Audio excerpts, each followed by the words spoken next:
Samudragupta, the emperor, the best and most flawless explanation ever. I will teach you everything in the simplest, easiest, and most perfect way. I will explain word by word, line by line, just like I am teaching a young child who knows nothing. Who was Samudragupta?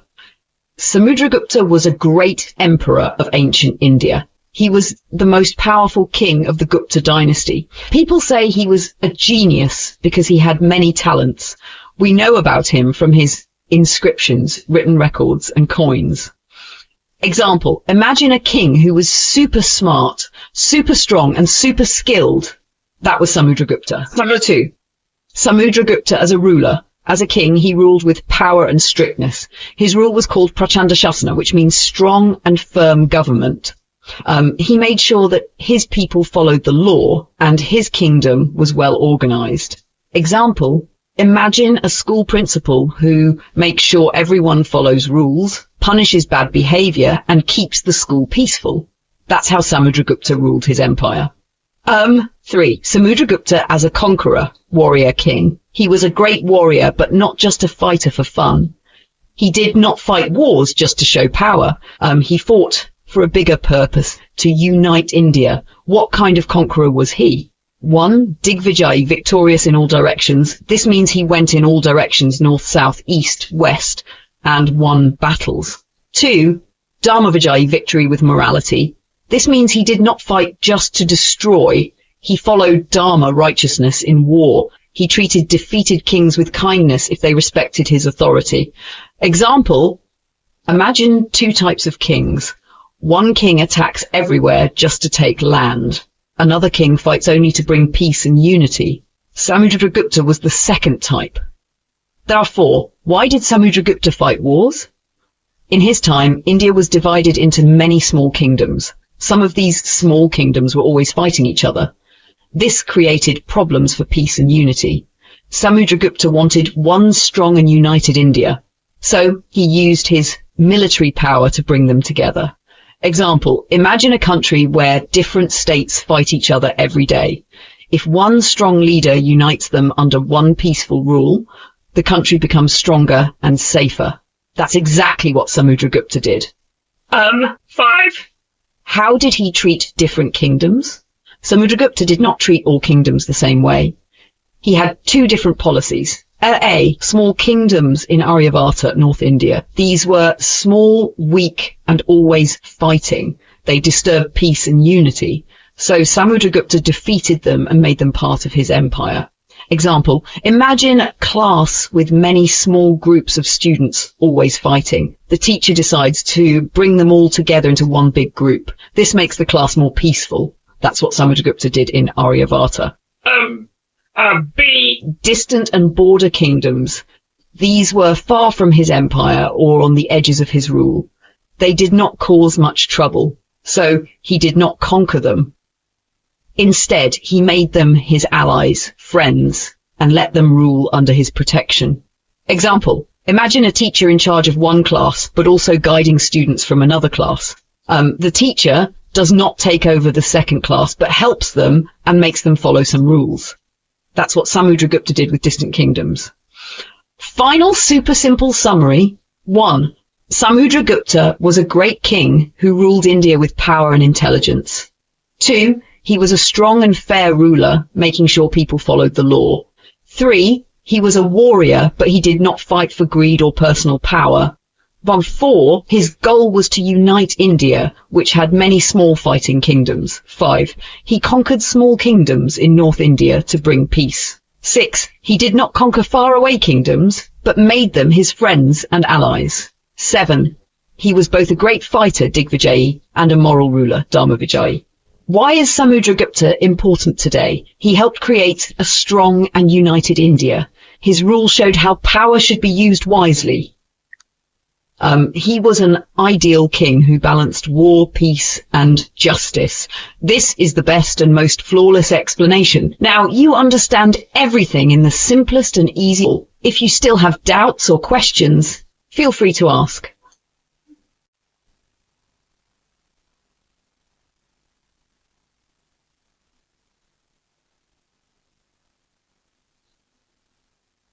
Samudragupta, the king who fought for peace. I will teach you everything in the simplest, easiest, and most perfect way. I will explain word by word, line by line, just like I'm teaching a young child who knows nothing. 1. What did Samudragupta do after winning wars?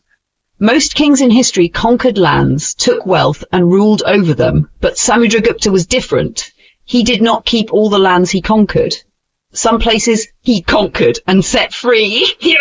He allowed defeated kings to rule again, but under his protection. Example, imagine a strong school leader who stops bullies from troubling weaker students.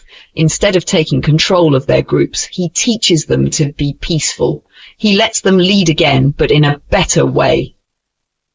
2. What was his goal? He wanted peace, not endless war. He wanted brotherhood and friendship among kings.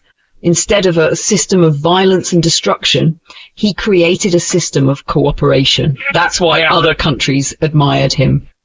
Example, imagine a town where different groups keep fighting. A strong leader unites them and makes them respect each other. Now they coexist peacefully without constant fights.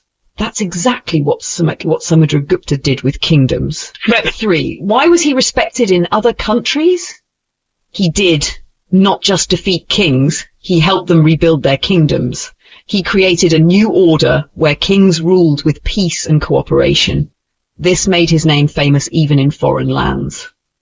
Example, imagine a great teacher who helps students improve instead of punishing them forever. Other schools start praising this teacher. Samudragupta was like that great teacher, but for kings. 4. The special words in his inscriptions. A. Anika Brashta Utsana Rajavaman Pratishtapana. This means restoring many destroyed kingdoms and lost dynasties. He did not just defeat them, he helped them rise again. Example, imagine a town that was burned down in war. Instead of leaving it destroyed, Samudragupta helps rebuild it. That's what he did with kingdoms.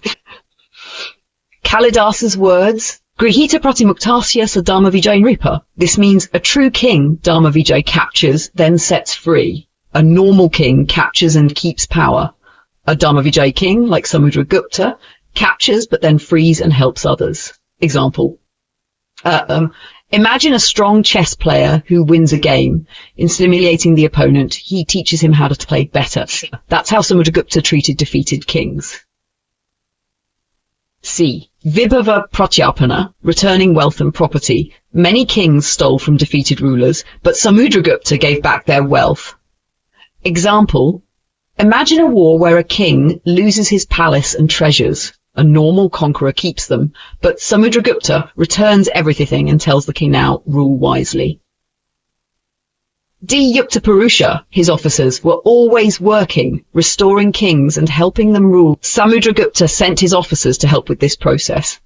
These officers made sure kings ruled well and followed peace. Example, imagine a teacher who helps weak students improve. He sends tutors to guide them, making sure they don't struggle again. That's how Samudragupta sent officers to help kings. Final super simple summary. 1. Samudragupta did not just fight wars, he fought for peace. 2. Some kings he defeated, he set free and helped them rebuild their kingdoms. 3. He believed in brotherhood, not destruction, for that's why his reputation spread to other lands. He returned property and wealth to defeated kings instead of taking it. 6. He sent officers to make sure peace lasted. Why is Samudragupta important today? He showed that true strength is not just fighting, but creating peace. He created a system of cooperation instead of endless war. He was a role model of a fair and wise ruler. This is the best and most flawless explanation. Now you understand everything in the simplest and easiest way possible. If you still have doubts or questions, feel free to ask.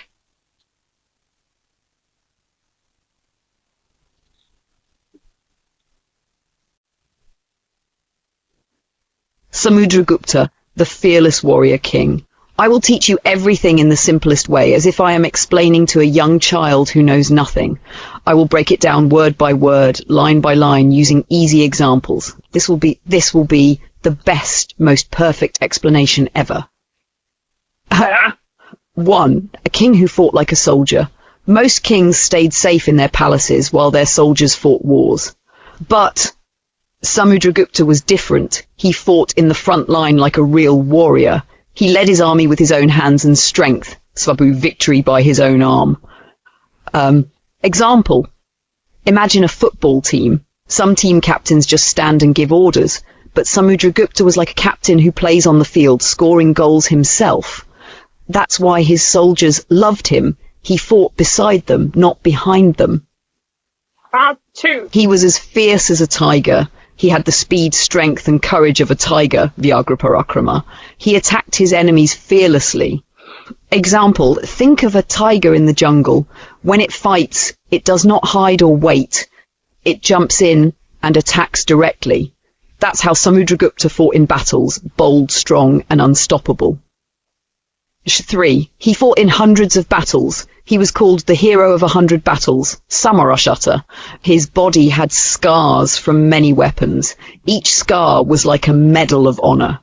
Example, imagine a boxer who has fought many tough matches. His body might have cuts and bruises, but those marks show his experience and bravery. Samudragupta's battle scars showed his courage and victories. For the weapons that left marks on his body, Samudragupta did not sit on an elephant and watch the war. He fought with his own hands.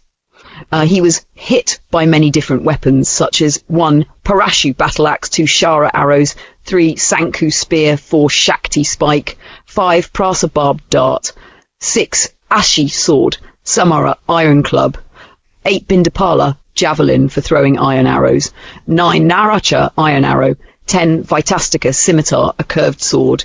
Each weapon left a scar on his body, but instead of pain he saw them as signs of his strength. Example. Think of a tree that has survived many storms. Its bark may have cuts and cracks, but those marks show its power to stand strong. Samudragupta's scars showed his bravery in battles. Number 5. He believed in his own strength. He did not depend on others. His own strength, Svabhujabala Parakmaika Banda, was his only ally. He did not need a foreign army or mercenaries. He believed in himself and his soldiers. Example. Imagine a student preparing for an exam. Some students cheat or ask for help, but a true warrior studies hard and trusts his own knowledge. Samudragupta was like that hard-working student. He won battles with his own power. 6. Kings surrendered without fighting. His enemies were so afraid that they surrendered without war. Instead of fighting, they accepted him as their superior ruler. Saranamupaga. Imagine a race where one runner is so fast that others don't even try to compete. They say, we know we cannot win, so we accept you as the champion. That's what kings did when they saw Samudragupta's unmatched power. His strength had no limits. His power was unstoppable. Udviloditapuvirya. No army, no king, no warrior could defeat him. Example. Imagine a storm so strong that no house can stand against it. That's how Samudragupta's strength was, unmatched and invincible. 8. What his inscriptions say about him. The Aaron stone inscription calls him a warrior whose strength could not be stopped. His Ashwamedha coins also say he was invincible. Example, imagine a video game character with 100% power, full armor, and never losing a fight. That was Samudragupta in real life, unbeatable and fearless. Final super simple summary. 1. Samudragupta was a king who fought like a soldier in battles. 2. He was as fierce and brave as a tiger. 3. He won hundreds of battles and had scars from many weapons. 4. He depended only on his own strength, not on others. 5. Other kings surrendered to him without even fighting. 6. His power was limitless and no one could stop him. 7. His inscriptions call him invincible because he was never defeated. Why is Samudragupta important today? He showed that a true leader fights with his people, not just gives orders. He proved that real strength comes from personal effort and courage. His battles were not for selfish reasons, but to bring order and unity. This is the best, most flawless explanation. Now, you fully understand why Samudragupta was one of the kings in history. If you still have any questions, just ask. Samudragupta, the Superman among kings. I will explain everything step by step in the most simple and easy way, just like I am teaching a child who knows nothing. This will be the best explanation ever. 1. Samudragupta was no ordinary man. People did not see him as just a normal person. They believed he was a superhuman, more than just a king. He was called Amanuja Sadrisa, which means not like a normal human. He was also called Achintya Purusha, meaning beyond understanding. Example. Imagine a boy who runs faster than everyone, lifts heavy things easily and never gets tired. People would say, he is not normal. He is a Superman. That's how people saw Samudragupta, too powerful and wise to be just a man. 2. A human in body, but a god in power. He looked like a normal human, but his actions were extraordinary. He followed the rules and customs of human life, lokasamaya kriyana matra manusha, but in power, wisdom and justice he was equal to the gods. Example. Imagine a teacher who teaches in a classroom like other teachers, but his knowledge is beyond all teachers. He knows everything. That's how Samudragupta was. He lived like a man but ruled like a god. 3. He had the qualities of different gods. People compared him to different gods because of his amazing qualities. God, how Samudragupta was similar to Kubera, god of wealth. Samudragupta was very rich and generous. Varuna, god of justice, he gave fair and wise judgments. Indra, king of gods, he had great power and ruled with strength. Yama, Antaka, god of death, he was invincible in war, no one could defeat him. Teacher of gods, he was very intelligent and full of wisdom. Example, imagine a boy who is strong like a wrestler, smart like a scientist, and kind like a saint. People would say he is like many great people combined. That's how Samudragupta was. He had all the best qualities of the gods. 4. Protector of the good, destroyer of the evil. He was a ray of hope, Udaya. For good people, he was destruction, Pralaya, for evil people. He helped those who were kind, honest, and righteous. He destroyed those who were cruel, unfair, and wicked. Example. Imagine a king who protects the poor and punishes the thieves. Good people love him because he keeps them safe. Bad people fear him because he does not spare them. That's how Samudragupta ruled with fairness and justice. 5. Why Samudragupta was like a Superman. He was not just strong in battle, he was also wise and just. He protected the weak and defeated the evil. He was rich, generous, fair, and invincible. He had qualities of many gods, making him a legendary ruler. Final super simple summary. 1. Samudragupta was not an ordinary man. People saw him as superhuman. 2. He looked like a human but had powers and wisdom like a god. 3. He was compared to gods like Kubera, wealth, Indra, power, and Brihaspati, wisdom. 4. He helped the good and destroyed the wicked. 5.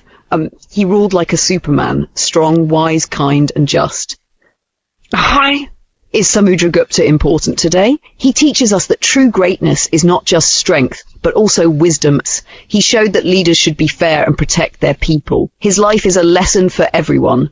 Be powerful, but also be good.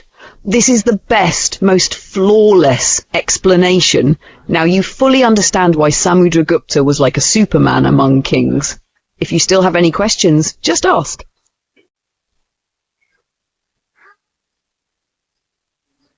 As Samudragupta, the poet king, I will explain everything in the simplest and easiest way, step by step, as if teaching a young child who knows nothing.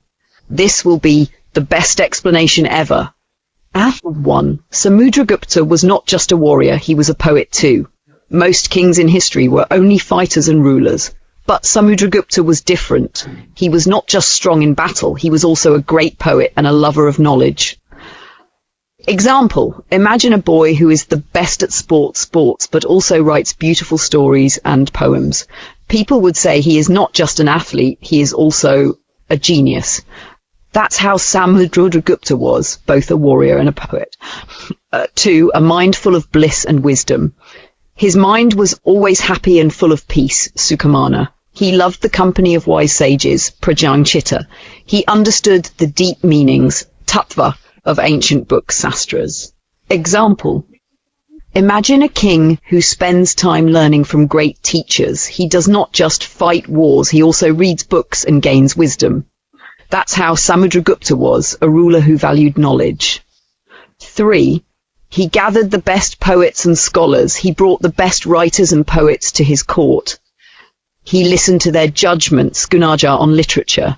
He made sure that only true and good poetry, Satkavya, was valued. Example. Imagine a school where the best teachers come together. The school becomes famous because of their knowledge. That's how Samudragupta's court became a centre of great literature. 4. He wrote many poems himself. He wrote a large number of poems. His poetry was clear and easy to understand. His poems made him famous. All over India. Example. Imagine a boy who writes many beautiful poems.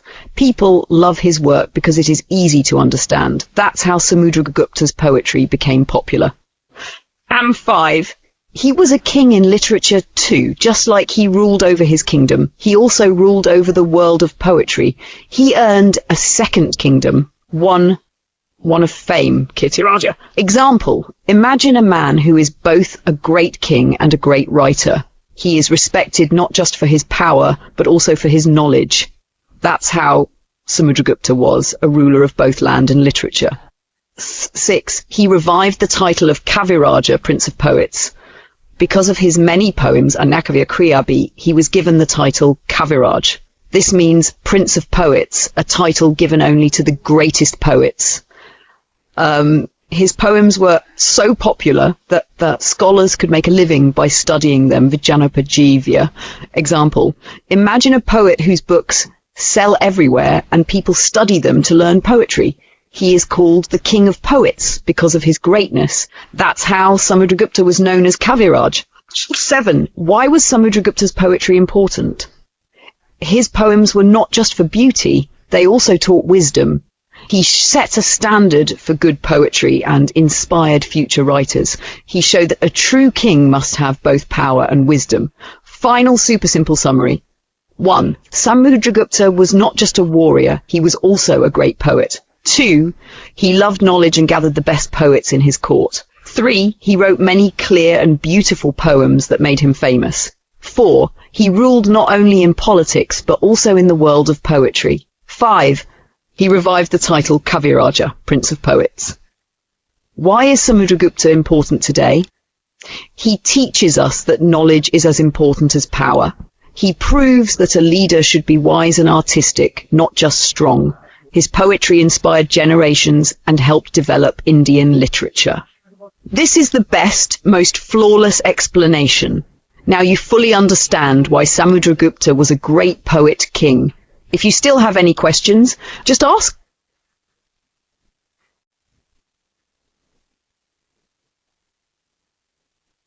Samudragupta. I will explain everything in the simplest and easiest way, word by word, line by line, as if teaching a young child who knows nothing. This will be the best, most perfect explanation ever. 1. Samudragupta protected religion. He was a refuge protector of religion, Dharma Prakira Bandha. This means he supported and safeguarded religious beliefs. He was not just a warrior, but also a deeply spiritual man. His learning was so deep that he understood the deepest truths of religion. Example. Imagine a strong king who not only fights wars, but also respects and protects temples, scholars, and religious traditions. That's how Samudragupta was, a king who cared about religion and truth. 2. He was a superman.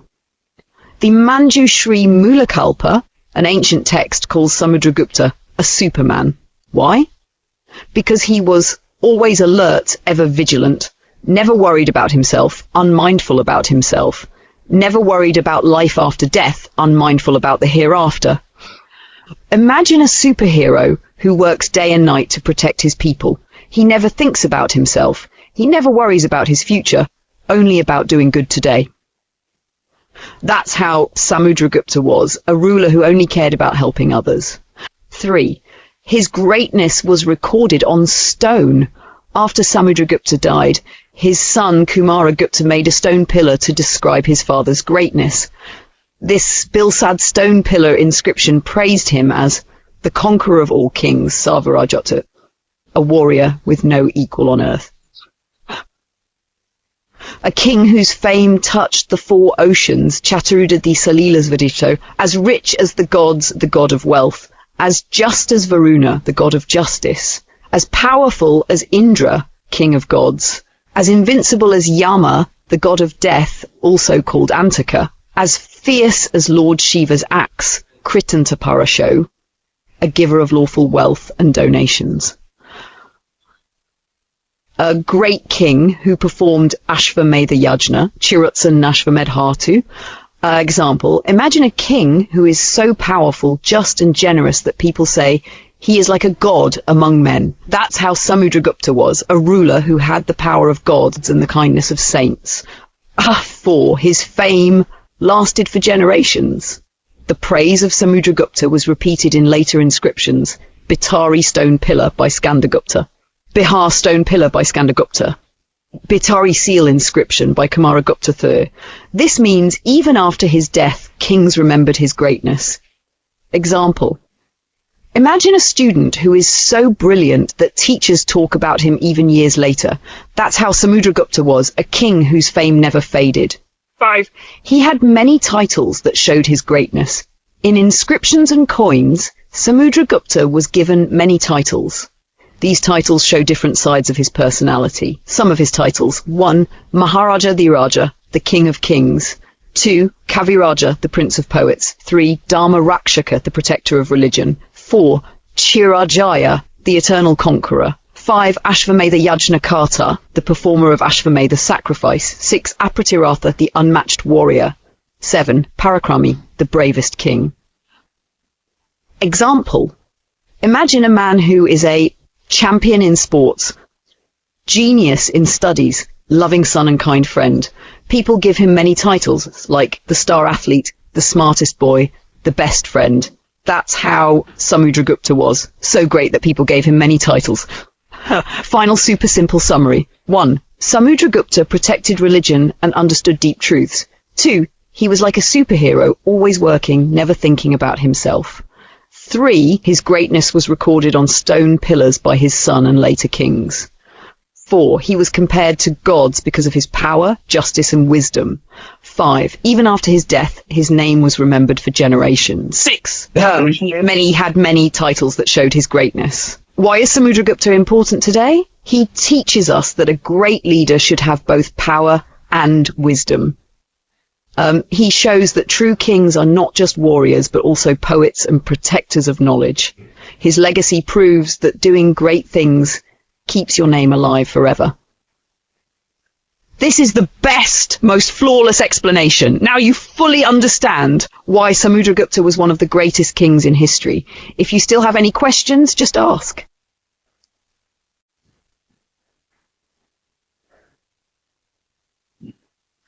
These are the titles, epithets given to Samudragupta to describe his greatness.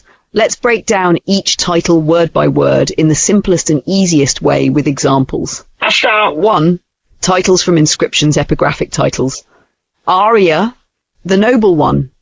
This means a person who is noble, respected and righteous. It shows that Samudragupta was an honourable and just king. Example. A teacher who always tells the truth, treats all students equally, and helps them is called noble. 2. Amanuja, not an ordinary human. This means someone greater than a normal human. It suggests that Samudragupta was superhuman, like a god on earth. Example. A superhero like Superman is not just a normal person, he has superpowers. That's why people called Samudragupta Amanuja. He was more than just a man.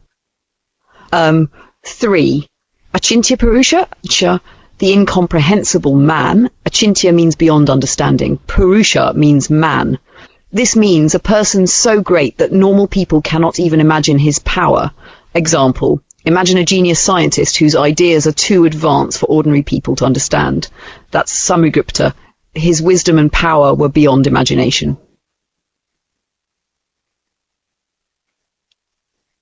The blissful mind means happiness. Mana means mind. This means Samudragupta had a peaceful and happy mind. Example, a wise monk who is always calm and happy no matter what happens has a Sukhamana blissful mind. That's Samudragupta, always at peace, never disturbed. 5. Sucharita, the man of good character. Charita means character or behavior. This means Samudragupta was a man of great morals and good deeds. Example, a king who is fair, kind, and always does the right thing is Sucharita. That's Samudragupta, respected because of his good character. 6. Kaviraj, Kaviraj. the king of poets. Kavi, Raja means king. This means Samudragupta was not just a warrior, but also a great poet.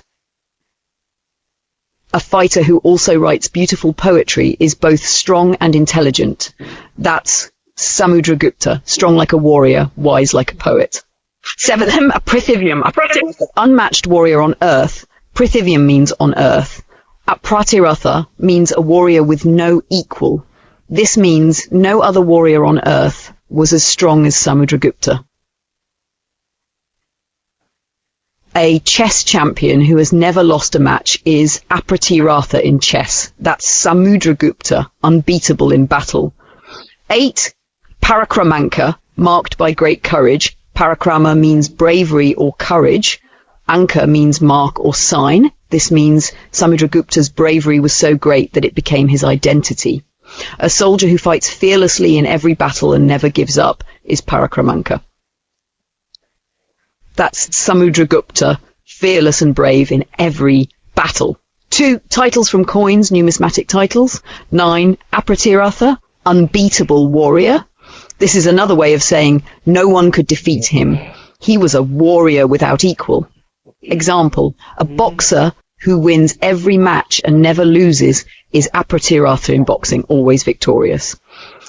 10. Kritantaparashu, the axe of death. Kritanta means Yama, the god of death. Parashu means axe. This means Samudragupta was as deadly in battle as the god of death with his axe. Example, a knight whose sword strikes fear into his enemies is Kritantaparashu. That's Samudragupta, unstoppable in battle. 11. Savarajotcha, the destroyer of all kings.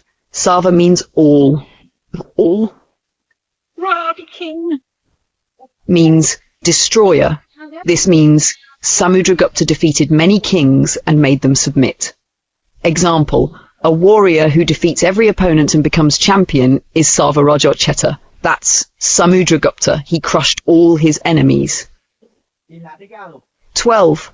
Vyagra Parakrama, bravery like a tiger. Vyagra means tiger. Parakram means courage. This means Samudragupta fought like a tiger, fearless and strong. Example, a soldier who charges into battle without fear is Vyagra Parakrama. That's Samudragupta, fierce and powerful like a tiger. 13. Ashvamedha Parakram, bravery worthy of the Ashvamedha Yajna. This means he was brave enough to perform the Ashvamedha sacrifice, proving he was the greatest king. Example, a runner so fast that he wins the Olympic gold medal is Ashvamedha Parakrama in running. That's Samudragupta. His bravery was legendary.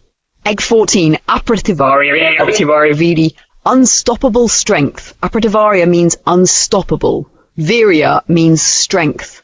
This means Samudragupta's power could not be stopped by anyone. Example, a storm so strong that no one can stop it is That's Samudragupta, unstoppable like a hurricane. Final summary, Samudragupta was not just a king, he was a legend. His titles show that he was 1. Noble and righteous, Arya Sucharita. 2. Superhuman and beyond imagination, Amanuja Achintya Purusha. 3. A warrior without equal, Apratavarajata. 4. As strong as a tiger and unstoppable, Vyagra Parakrama Aprativarya Virya. 5. A poet as well as a warrior. Now you understand every title perfectly. If you have any questions, Ask me.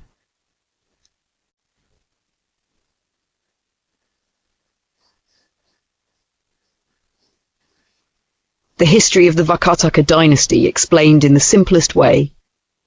Imagine a family tree where a grandfather has many children, and after some time the family splits into two branches. The same thing happened with the Vakataka dynasty, an ancient ruling family in India.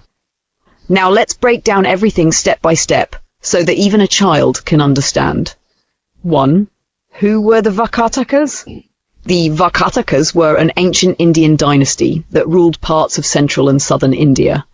They were powerful kings and are famous for their support of art, culture and temples.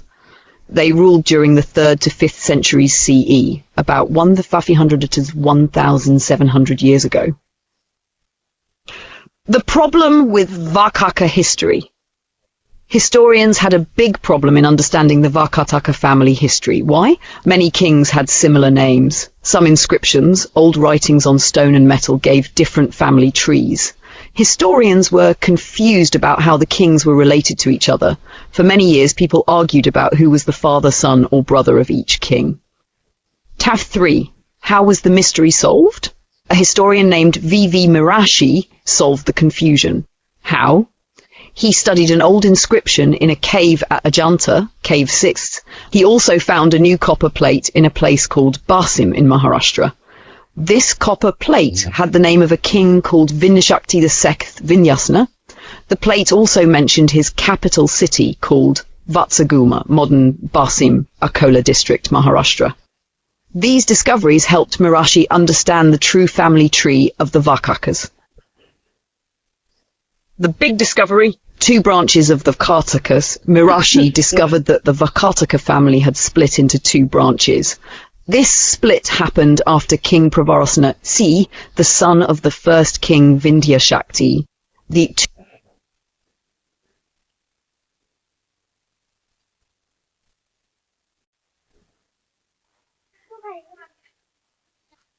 Vakataka dynasty, the story of Pravarasena and his sons. Let's break down everything step by step so that even a child can understand. 1. Who was Pravarasena? Pravarasena was a powerful king of the Vakataka dynasty. He ruled a huge kingdom in central India around present-day Maharashtra and Madhya Pradesh.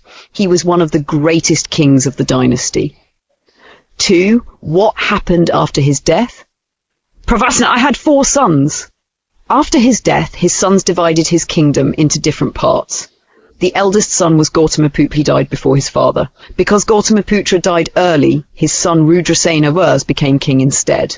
Imagine a king. Pravarasena I had 4 sons. The eldest son, Gautamiputra, died early, so his grandson, Rudrasena I, inherited the throne.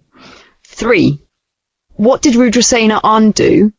Rudrasena started the northern branch of the Vakataka dynasty.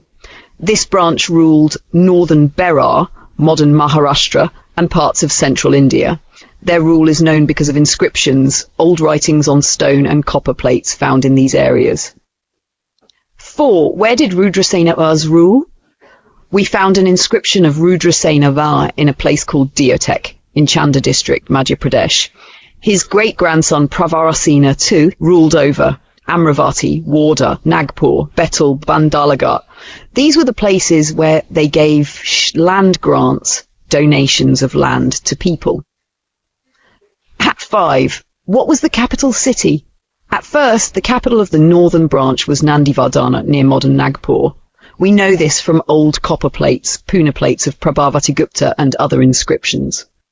Later, Pravarasena built a new city called Pravarapura, and he made it the capital. So the capital changed from Nandivardhana to Pravarapura. Now, +6. Why is this important? This tells us how the Vakataka Empire was divided after Pravarasena I's. It shows that Rudrasena I and his family ruled the northern part of the empire. We learn where they ruled and which cities were important. We also see how kings built new cities and changed capitals over time. Score 7. Summary. Everything in simple words. Pravarasena I was a great king of the Vakataka dynasty. He had 4 sons, but his eldest son Gautamiputra died early. His grandson, Rudrasena, first became king and started the northern branch. This branch ruled parts of Maharashtra and central India. They ruled from cities like Nandivardhana and later Pravarapura. We know all this from old stone and copper plate inscriptions. Now you understand everything perfectly. If you have any questions, ask me.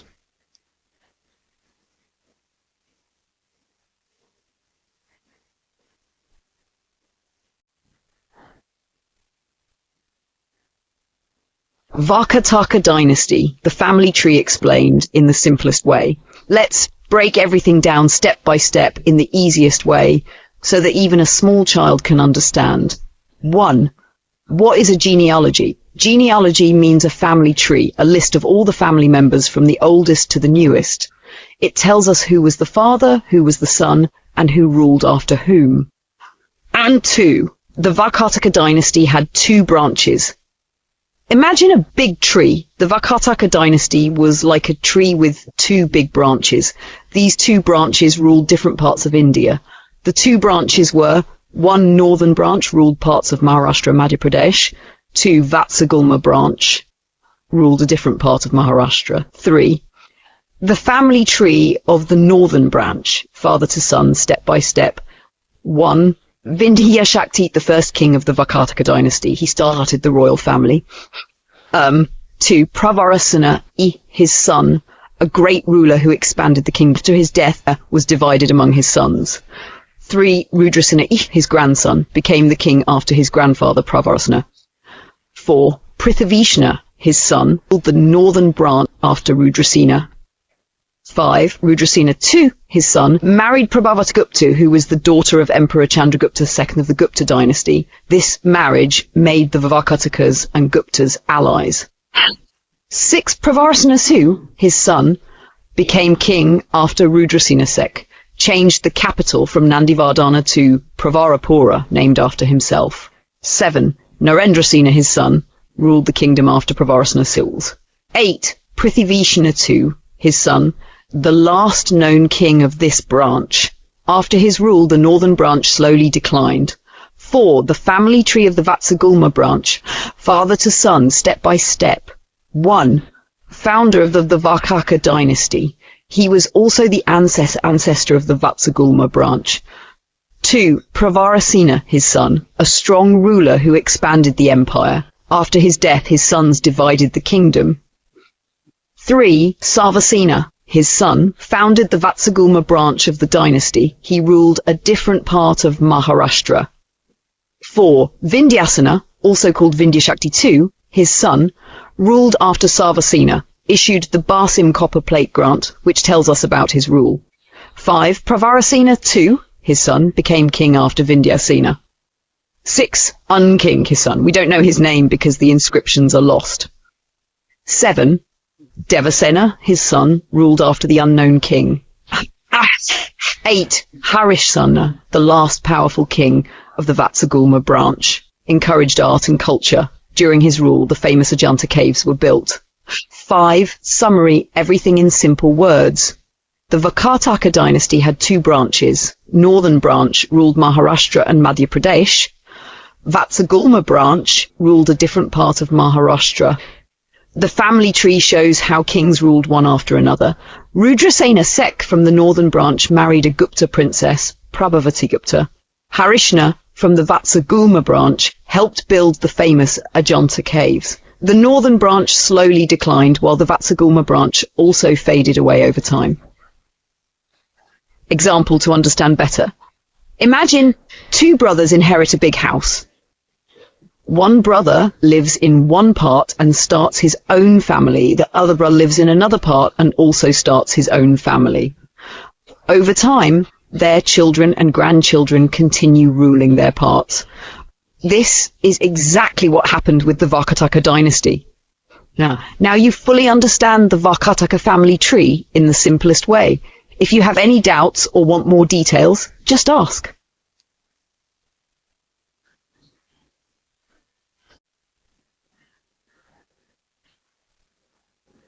Understanding the Vartaka dynasty in the easiest way, I will explain everything word by word, line by line, step by step, like I'm teaching a small child. You don't need any prior knowledge, just follow along and you will understand everything. 1. What was the Vartaka dynasty? Vakaka was an ancient Indian kingdom that ruled from around AD 250 to AD 500. It was founded by a king named Vindhyashakti. Over time, the kingdom split into two branches. One northern branch ruled from Nandivardhana and later Pravarapura. 2. Vatsagulma branch ruled from Vatsagulma, modern-day Basim. 2. Who were the kings of the northern branch? The northern branch of the Vartaka dynasty ruled over Berar, part of Maharashtra and central India. Here is the family tree of this branch.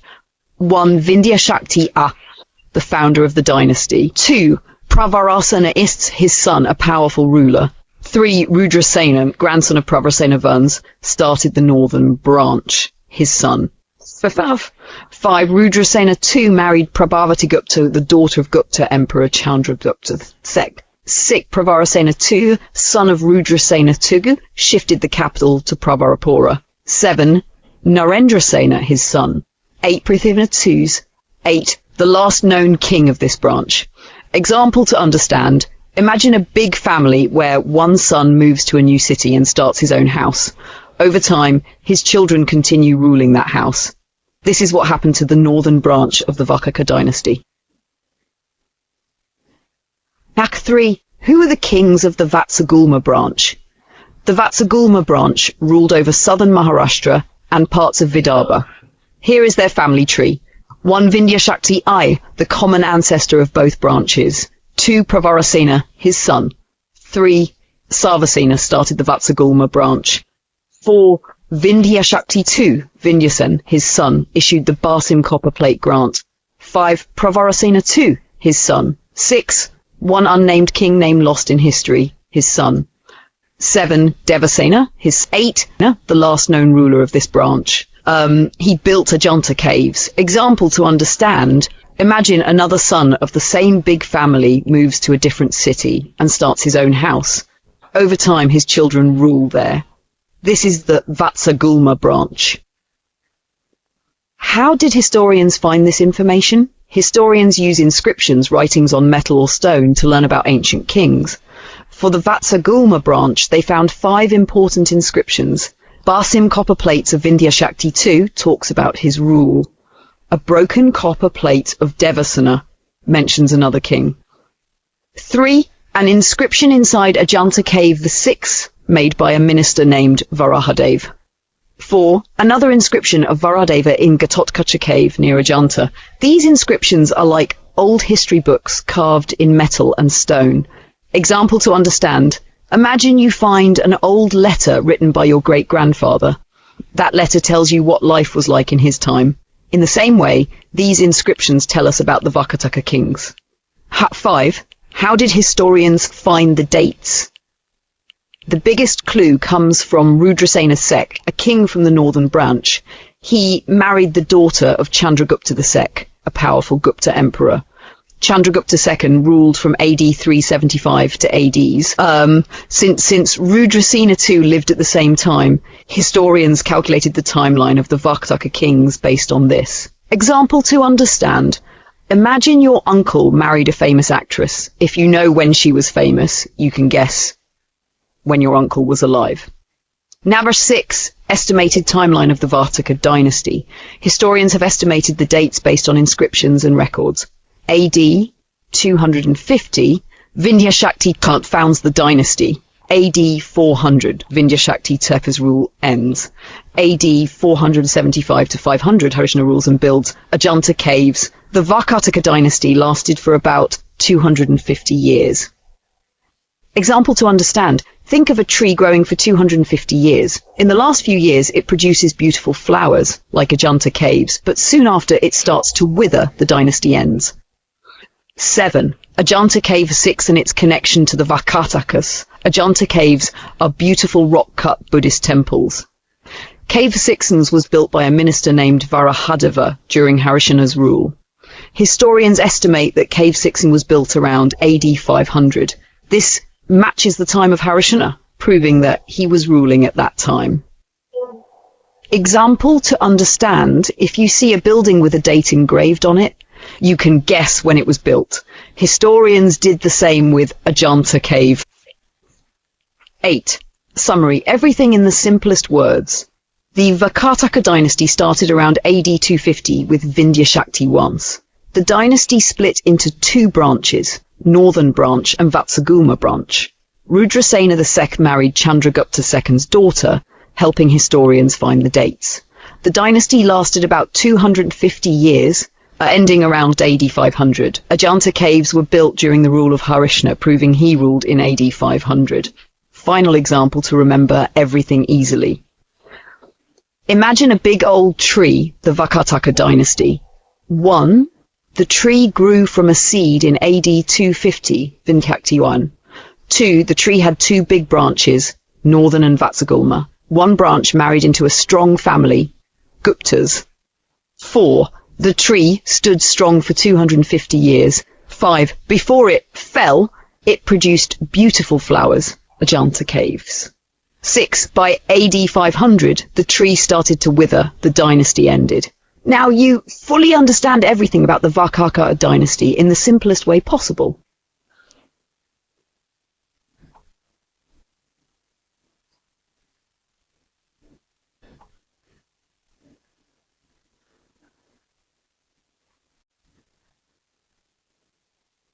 Harishina's conquests explained in the simplest way.